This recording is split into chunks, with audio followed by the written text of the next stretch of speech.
afternoon session begins with Alice Echols, Worse Than Fire or Flood, Tornado or Earthquake, the 1932 Collapse of the Building and Loan Industry. Alice is Professor of English and Gender Studies at the Dorsafe College of Letters, Arts and Sciences at the University of Southern California. She's the author of 4 books that have shifted our understanding of the long 60s. These include her most recent Hot Stuff, Disco and the Remaking of American Culture, Scars of Sweet Paradise, The Life and Times of Janis Joplin, Daring to Be Bad, Radical Feminism in America, 1967 to 1975, and her collection of essays, Shaky Ground, the 60s and its Aftershocks. In conjunction with these books, she has appeared on network TV, NPR, and the BBC, and she has been interviewed at length by the New York Times, The Nation, and Salon. She's currently at work on a book about the Depression-era banking scandal in Colorado Springs. I don't know if I want that much attention or not. That is the subject of her talk. Alice.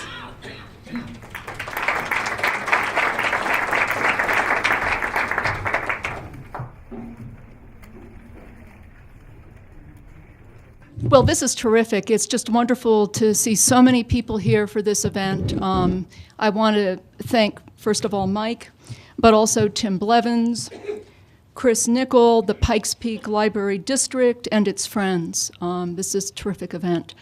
And indeed, I will be talking about the collapse of the building and loan industry in Colorado Springs in 1932.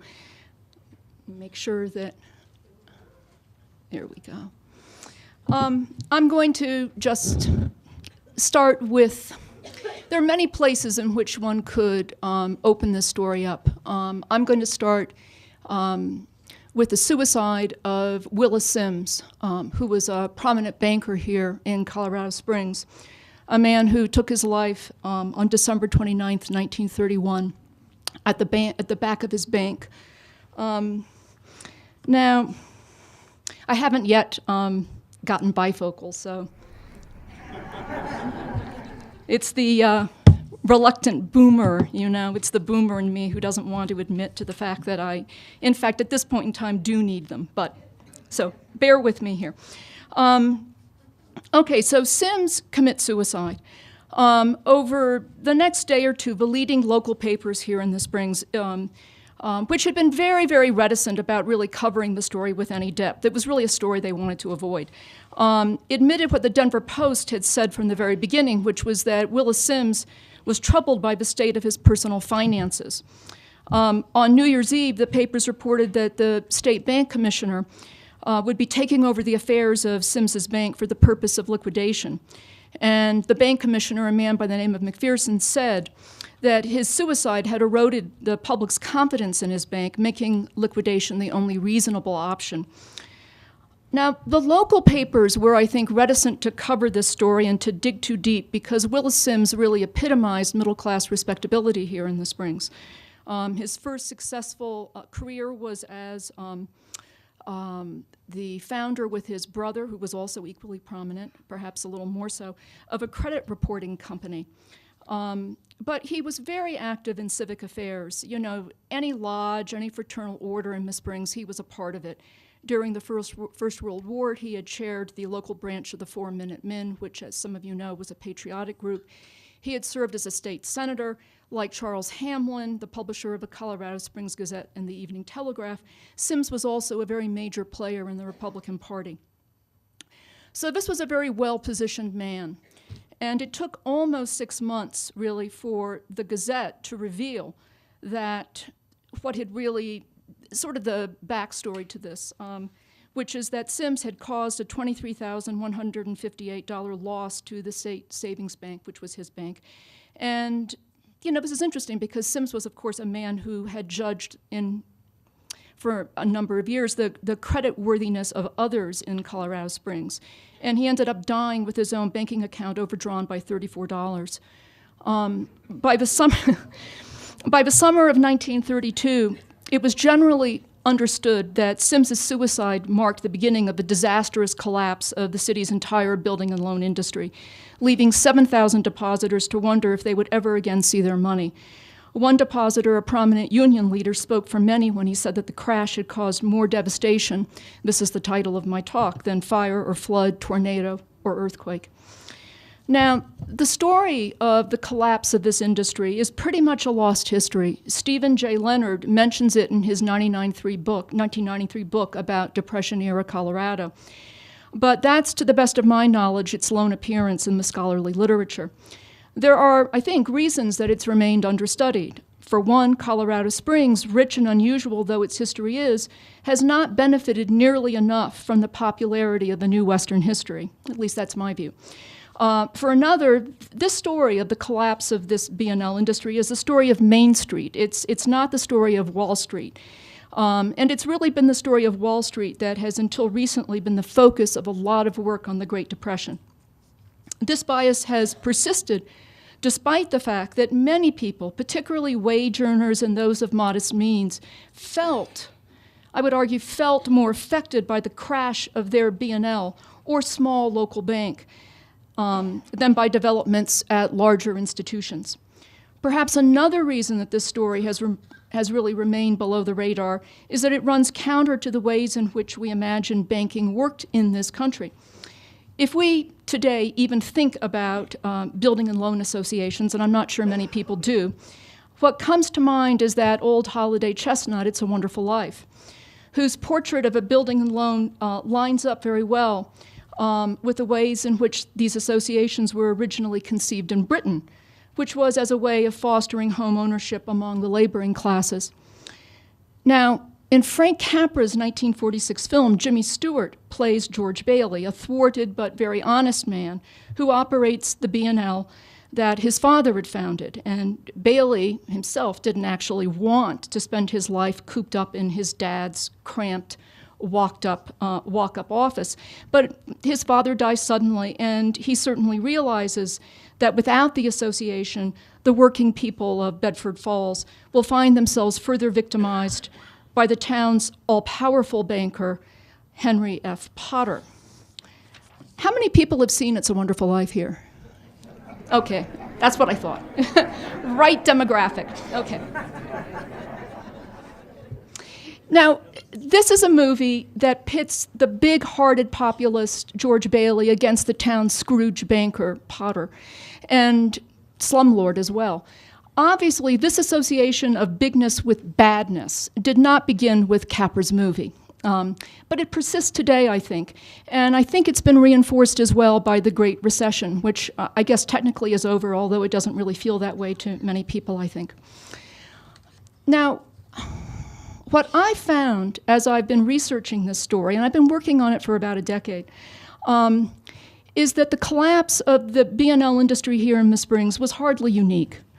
Associations failed in nearby Pueblo, and in fact, most disastrously in Pueblo, and in many other cities as well, including LA, Chicago, some of the bigger ones. Moreover, when these institutions failed, investigators very often turned up procedural irregularities and financial improprieties. Indeed, in contrast to the popular depictions of the Depression that featured tight-fisted titans of capital squeezing out the little guys, my research suggests that the smallness of a place or of an institution offered very little protection against shady practices. These are, I'm going to show you a series, I think, of 3 ads. Home savings, building and loan, 7% paid on savings, right? Here's another one, to have money, you need it. This is 6% on savings. Notice the difference. This institution never offered 7, only 6. But when it first started operating, I haven't yet totally figured this out, but it bested the rate being offered by Willis Simms, which I believe was 4%. This is the City Savings Building and Loan Association. And then we have the dollar B&L. Okay, I think I'll leave it there. Okay, so while the equation of bigness with badness isn't entirely false, it obscures what I think made the Depression so disorienting for many of those living through it. In these years, building and loan depositors, overwhelmingly those of modest means, because rich people didn't deal with B&Ls, they went to banks, were as likely to find themselves victimized by someone living but a few blocks away as they were by that familiar populist bogeyman, Eastern money. Often their victimizer was far from the wealthiest person in town. Socioeconomically, the B&L heads in my study started out only a rung or two, if that, above the men and the women whom they swindled. Now, the failure of Willis Simms's bank in B&L seems to have led depositors, and I think this makes sense, to sort of wonder how safe their savings were at other B&Ls. And this was only exacerbated by a story that hit the press, hit the Denver press on Mother's Day, May 8th, 1932. It was a front page story, headlined, "State impounds cash of Springman's company." Now, in contrast to the Springs' local press, the Gazette and the Evening Telegraph, which carried a very sanitized version of the story on page 8 of its Sunday edition, the Denver Post declared, "A financial scandal which threatens to shake Colorado Springs to the core is scheduled to break on Monday." According to the Post, Eli Gross, the state commissioner of B&Ls, planned to announce the next day that Edward Scherer's, and this is a picture of Edward Scherer's, Dollar Building and Loan Association was insolvent and that its business had not been conducted in accordance with state laws. It's also reported that Scherer had fled town a full 3 weeks earlier on April 15th, the day before he had to post a $3,000 bond or go to jail on charges of fraud. He traveled instead to Raton, New Mexico, just over the state line, and sent Commissioner Gross a letter resigning as the president of Dollar. Now, the press here reported that a just completed audit turned up numerous irregularities. A former state public examiner who performed the audit alleged that proper credits and debits were not entered in the company's books, that the association's assets were impaired by $140,000. Most confounding of all, the association, which frequently billed itself as solid as Pikes Peak, appeared to have no legal officers or directors and nothing that showed who owned company stock. Now, the Post was quite right that news that Dollar was wrecked, was ruined, and that its president had gone missing would rock Colorado Springs. What made this news so sensational was that Scherer was, like Simms, a pillar of the community, prominent in lodges, civic clubs, Republican politics, Chamber of Commerce, church affairs. He even directed the Sunday school program at his church. Now, Scherer had gotten his start professionally decades earlier, working as a private secretary to Cripple Creek millionaire J.R. McKinney. Through his association with McKinney, he became involved in a number of mining and land deals and sugar beet ventures, some of them with Robert Davey and Colorado's soon-to-be governor Oliver Shoup. Now, this was not the first time that Scherer's business had run into problems. It was actually known 4 years earlier that, at least those in banking knew this, that Dollar B&L was insolvent and an effort was made to prop it up. Now, from the beginning, the city's Republican-controlled newspapers did not accuse Scherer of embezzlement or even of cowardice for fleeing town. Rather, the papers presented Scherer as the victim of a 5-year-old shortfall, which left the association improperly capitalized, leaving him, the papers insinuated, little alternative but to pay up the 7% interest on money that was earning a measly 2%. Now, ignoring the dubiousness of his strategy, the newspapers explained that to avert disaster, he had continued to pay full dividends to depositors, even though some of the dividend money came from the deposits themselves. I mean, it's really peculiar to read this story. There was no condemnation in the mainstream press of what was effectively a Ponzi scheme. Now, Scherer remained missing as the next chapter of the story unfolded. With Assurance and Dollar both insolvent, depositors grew increasingly and understandably apprehensive about the health of the other two remaining building and loan associations, City Savings Building and Loan and Home Building and Loan. Ratcheting up their fears was an upstart weekly newspaper called Common Sense Weekly, a populist paper that tended to lean a bit towards the right. And it enjoyed only a limited circulation, with the result that it is now really impossible to locate an entire run of the publication. Tim Blevins helped me locate a partial run, which was enormously helpful.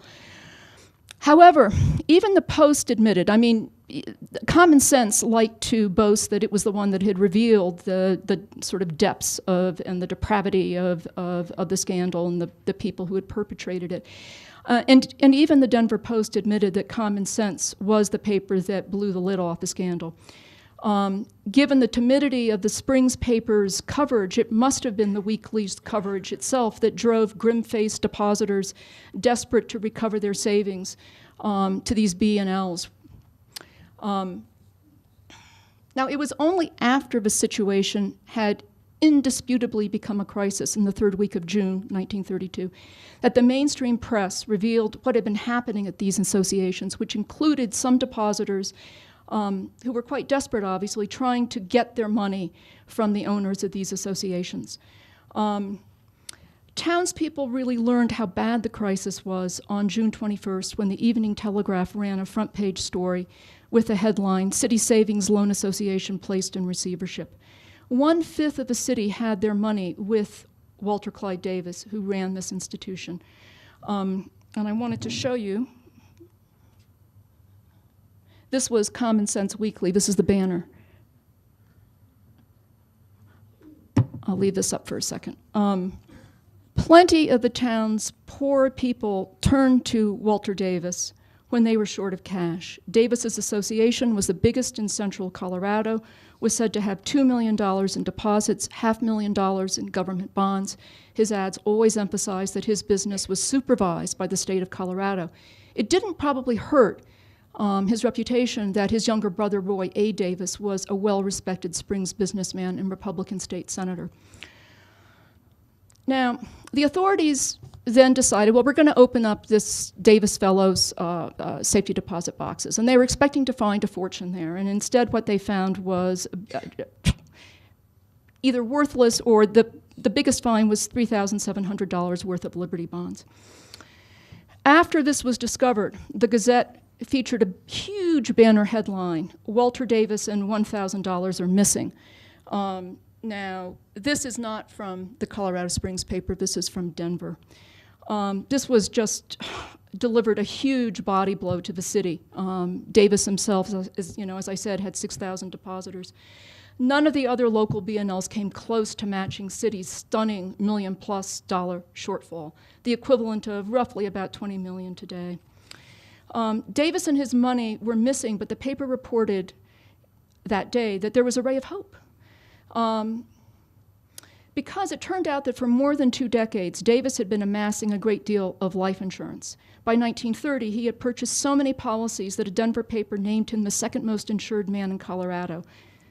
This in a state that counted many millionaires among its residents, men such as Denver oil magnate F.E. Kistler, mining magnate Spencer Penrose. Receiver Fertig announced, and this man Fertig was the receiver of City, announced that Davis had directed that his lawyer reassign most of his $540,000 in life insurance policies, all of which had previously named his wife as its sole beneficiary.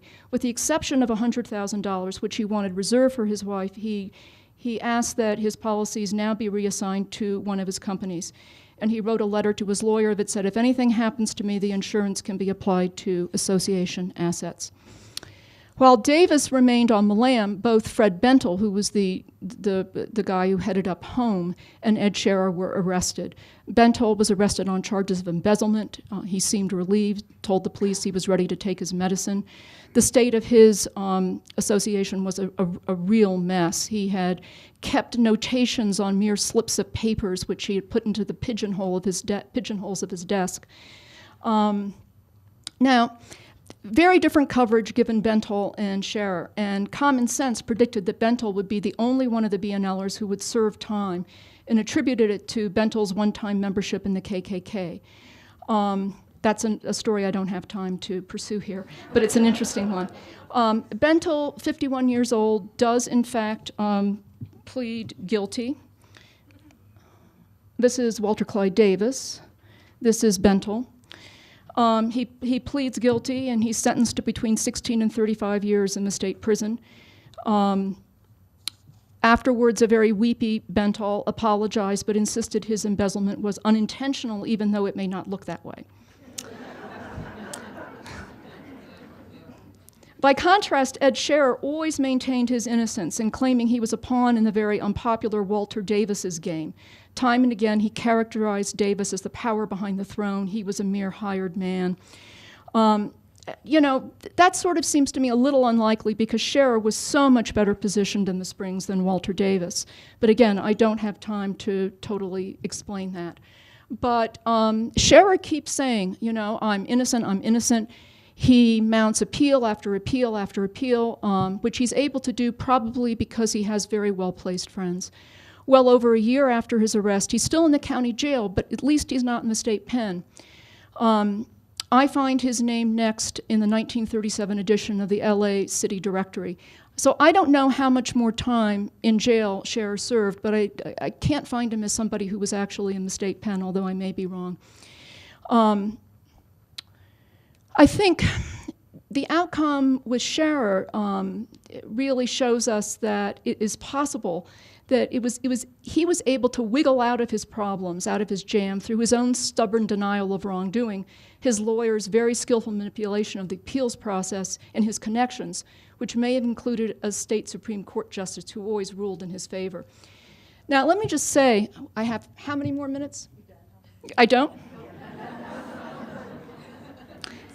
Here's a passbook. Give me two. Now, the B&L laws in Colorado were very, very slight. It made it possible for unscrupulous operators to swindle their customers. I think it's possible, actually. I was going to tell you a little bit about Walter Clyde Davis, who was my maternal grandfather. He ended up actually, all of this news came out about his lavish lifestyle. He had a girlfriend. This was his wife, and his wife had been spending during the spring, she'd spent 3 months living in the Waldorf Astoria. This was his girlfriend, his mistress, who he had on an allowance of $350 a month.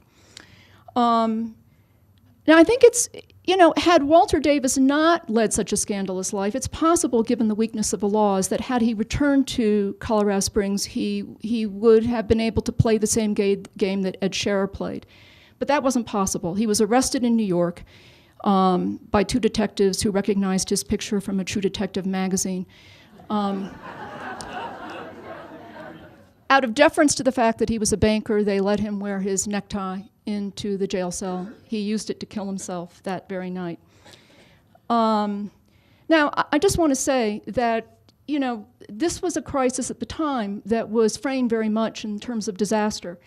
And that's something that I really want to investigate because I want to know how disastrous it was and for whom. I want to know to what extent New Deal programs helped to mitigate the disastrousness of it. And finally, I'm really interested in the extent to which this may suggest that shame figured somewhat more in the sort of emotional landscape of 1930s Colorado Springs than perhaps it does today. Thank you.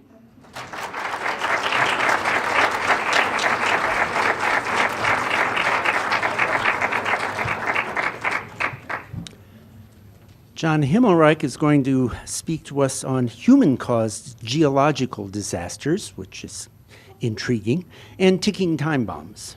John is a Colorado native who earned a BS degree in geology from California State University, Northridge. He's worked as a professional geologist for 30 years and has had 35 years' experience as an engineering and environmental geologist and geotechnical consultant in varied and complex geological settings, including Colorado, California, New Mexico, Wyoming, Pennsylvania, and West Virginia. He, in addition to his memberships in professional organizations, John is an active community volunteer whose past or present memberships have included Sertoma, Boy Scouts of America, and the Council of Neighbors and Organizations. He currently serves as president of the Mill Street Neighborhood Association and is a member of the Citizens Advisory Committee for the Colorado Springs Police Department Gold Hill Division. He's the author of several publications on the topic of geological hazards.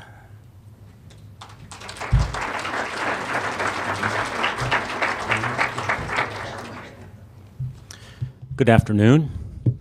I'm going to be speaking mainly about the human-caused geologic hazards. You've seen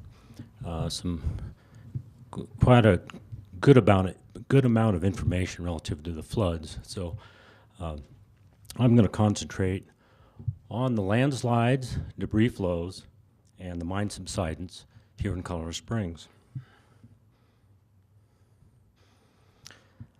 Landslide basically is what it looks like.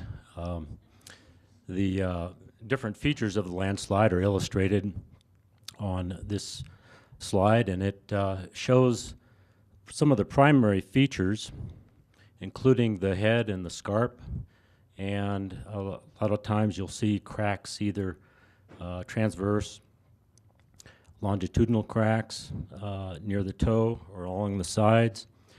And the features that are most obvious on a landslide typically are the main head scarp and the toe bulge area. This is one of the first landslides I've documented here in Colorado Springs. And I'd like to read something from the Colorado Geological Survey publication entitled Critical Landslides in Colorado. In the western suburbs of Colorado Springs during the past 25 years, development has occurred in many hill slope areas that are underlain by landslide deposits and other potentially unstable materials. The edges of hilltops have been loaded with fill, hillsides and foot slopes have been excavated, and pervasive lawn irrigation has raised subsurface water levels. In short, these marginally stable hillside areas have become less stable because of human development.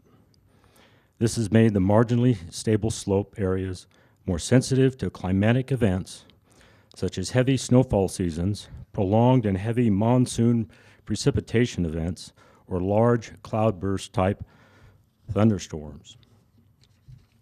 This particular landslide was caused by the undercutting of the toe or a slope on Merino Drive just west of 8th Street in 1959. This is Merino Drive. Up here you can see that this is a translational slide or landslide where the failure has occurred basically along this sloping plane here. The hill that used to exist there has been lopped off and spread around that area, so it no longer exists. This is Interstate 25, about a mile and a half south of Academy Boulevard, South Academy Boulevard. This particular photograph was taken in 1965, August of 65, where the two northbound lanes of the interstate were obviously compromised. And nature provided some speed bumps. Well, this particular spot on the interstate also suffered landslide damage in 1961, 1962, in June 1965, July 1965. Again, this photograph is August 65. And then in two events in the 1980s also resulted in the failure of the slopes on the uphill side and damaged the Fountain Valley Conduit, which is the pipeline that comes up from Pueblo that serves our city of Colorado Springs water supply. And in 1999, about a mile south of Academy Boulevard, the Fountain Valley Conduit was damaged, and it cost around $7 million to repair and relocate the pipeline. So the area in the area of south from about a quarter mile north of Academy Boulevard to a mile and a half south is one of those ticking time bombs where there's likely to be more landslides in the future. This is a photograph taken, I believe, in 1980, and you're looking due east. Those two, that's the box culvert for Bear Creek that goes underneath I-25, and if you were standing here today, Walmart would be right there. the Bear Creek landslide, you can see there's a rock pick for scale. This is looking upstream at the buildings that are located on Motor City Drive. The Ming building was damaged along with that other building on the left-hand side, Ming building being upper left corner there. And as the landslide came down, the creek kept washing it away and more dirt keeps coming down. This is an aerial photograph of that same area. What you're looking at is Motor City Drive back in about 1980. And this particular area, you can see the slide right there and that big crack there that failed. The failures in the Motor City Drive area started in 1971, and that area was reactivated in mid-1970s and 1979, 1980. So 4 or 5 landslides have happened along Bear Creek there that was realigned. Along with the Crestone Apartments, which are off the photograph, upper left-hand corner, 1994, they were damaged. And there were some landslides below Daniel Chevrolet on this same area. 1986, Rockrimmon Terrace Apartments along South Rockrimmon Boulevard scared some people. And these particular apartments were constructed in the early 1980s. Again, this is a 1986 landslide. This is the translational type, where you can see in the upper left-hand side, the ground has pulled away and dropped down from the foundation. Upper right is the another scarp in front. The lower left is the toe, not much of a toe there. You can see little ripples in the asphalt, and the curb is displaced a little bit. And then the lower right slide is the east side of the building. What was most dangerous about this particular landslide is it broke the gas lines. And that's what many landslides, the danger is not in the moving landslide, but in broken utilities and especially gas lines that cause fires. There were also other landslides in the Rockrimmon area in 1983, including Messedge Drive. 1990s was very active in Colorado Springs. We had 1995. This is the Regency Drive landslide that basically precipitated the Geologic Hazard Ordinance that was enacted in 1996. Shows the various residences and the outline of the landslide in black there.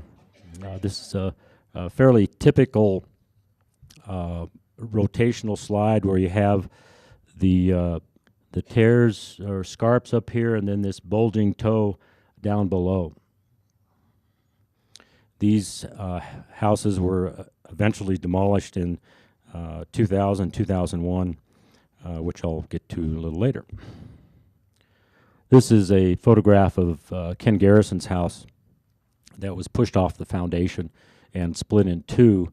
You can see that the downspout coming down here used to belong a little further to the uphill, and the house has been shoved about 2 or 3 feet downhill. Meanwhile, in the 1990s, the south golf course of the Broadmoor was also undergoing significant movement, and large crevices opened up on the golf course. This particular photograph is near the hole 14. That's me when I had more hair and it was darker. That crack that you see behind where I'm standing opened up in just a 2-month period of time, and you can see on the right-hand side there that tree that's been rotated and is leaning. This landslide ultimately grew to about 200 acres in size, the active part of it. as it kept growing, it kept opening up that same crevice or scarp and destroyed a condominium located in the golf course area, and also their maintenance shop was cut in half. You can see the rip going through the left-hand side of the picture there. Cedar Heights has also seen quite a bit of action in the area. The Cedar Heights development was developed in the early 1980s on a large landslide complex, and when they built the roads, they didn't build them according to the standard. And on the left-hand picture, you'll see a crack. Seems like a pretty innocuous little crack there, but somebody's on their brick telephone. We used to have bricks back then, not these little cell phones. And the road has been barricaded because obviously there's something going on. The next day, on the upper right, is what we came out and saw. This is on Black Canyon Road and called the Sleeping Indian Slide. It's since been repaired. This was back in 1995. On the lower part, the lower picture is a picture of the Old Scotsman's Way landslide. That upper left-hand shows the scarp. And this particular landslide, you can see the curb has been turned up on end. That the toes of the landslides tend to roll and kind of like a wave, and take the curb with it. This is 1995 and 1997. Crescent Lane, which is also off of Friendship Lane. 1995, this lady's backyard. I titled that upper left one, Hands on Hips. And her backyard experienced some movement. Again, we have, it was a translational slide that kind of moved out and away from the house. She did some repairs and some landscaping, and 2 years later, the result is on the lower right-hand side. This is a photograph of the Douglas Creek Channel, which is adjacent to Centennial Boulevard. In 1997, a landslide resulting from failure of a fill slope encroached within a couple feet of those duplexes. 1998, these are the Ridge Apartments on South Rockrimmon Boulevard. A large area of the slope failed. You can see the landslide pushed the curb and gutter out into the street, and they've extended all their downspouts and pipes away from their structure. 1999 was the biggie relative to landslides in Colorado Springs. Damage inventory indicated there were 20 homes destroyed, 30 homes were damaged or at very high risk. And the primary larger landslides are indicated on this photograph, or this map. Rockrimmon, north of Garden of the Gods, Pine Cliff, Holland Park, the Mesa, and down in Broadmoor Bluffs area. And then on the left, Cedar Heights also. The latest landslide, a large one that I'm aware of, has occurred up on the Pikeview Quarry. You can see the sloping limestone layers coming out of the slope there.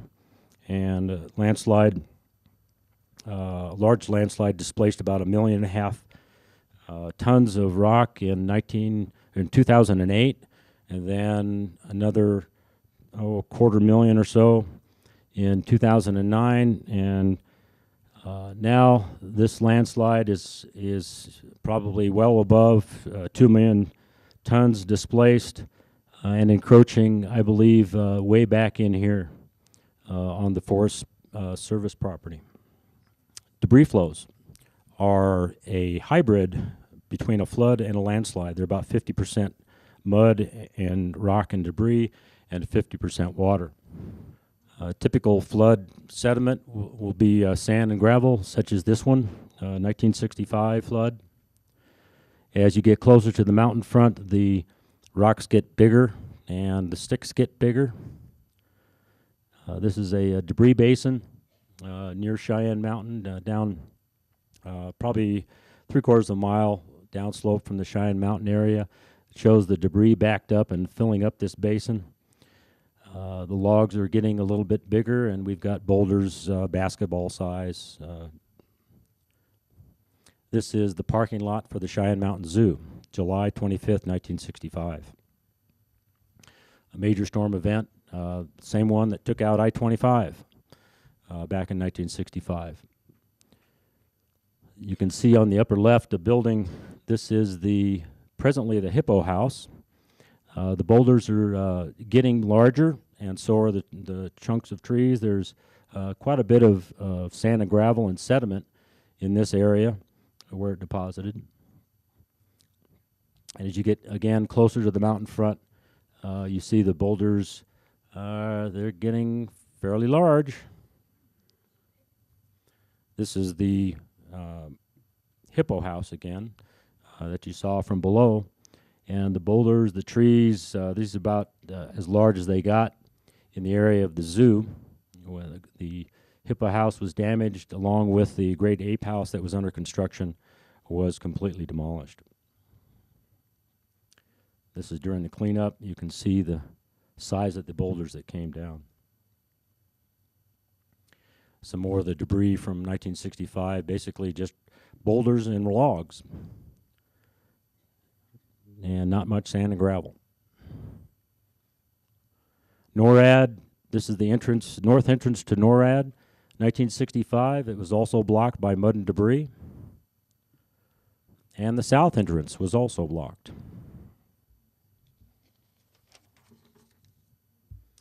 So most of the landslides occur in an area that is along the Cheyenne Mountain front, extending from, this is the Norad north entrance, from here to basically the west course of the Broadmoor in this area. And the Colorado Geological Survey produced a map showing landslide susceptibility. The Colorado Springs Pre-Disaster Mitigation Plan indicates that there's over 8,100 homes located in this landslide susceptible zone. This is a view looking from the north, or from the south looking north. The Pike View Quarry would be right there. Mountain Shadows, 30th Street, Centennial, Garden of the Gods Road. Also in a major landslide susceptible area. A map of the north area of Colorado Springs showing the landslide susceptible areas in Peregrine and Mountain Shadows, Pine Cliff, and Rockrimmon. Mine subsidence. The primary areas for mine subsidence are located in Cragmore and the Country Club of Colorado Springs. Occasional mine subsidence happens. The city has developed, or the Colorado Geological Survey has developed maps showing the mine subsidence areas and the hazard zones. There's one of the maps showing the main areas, Rockrimmon and Country Club Cragmore area. Thank you.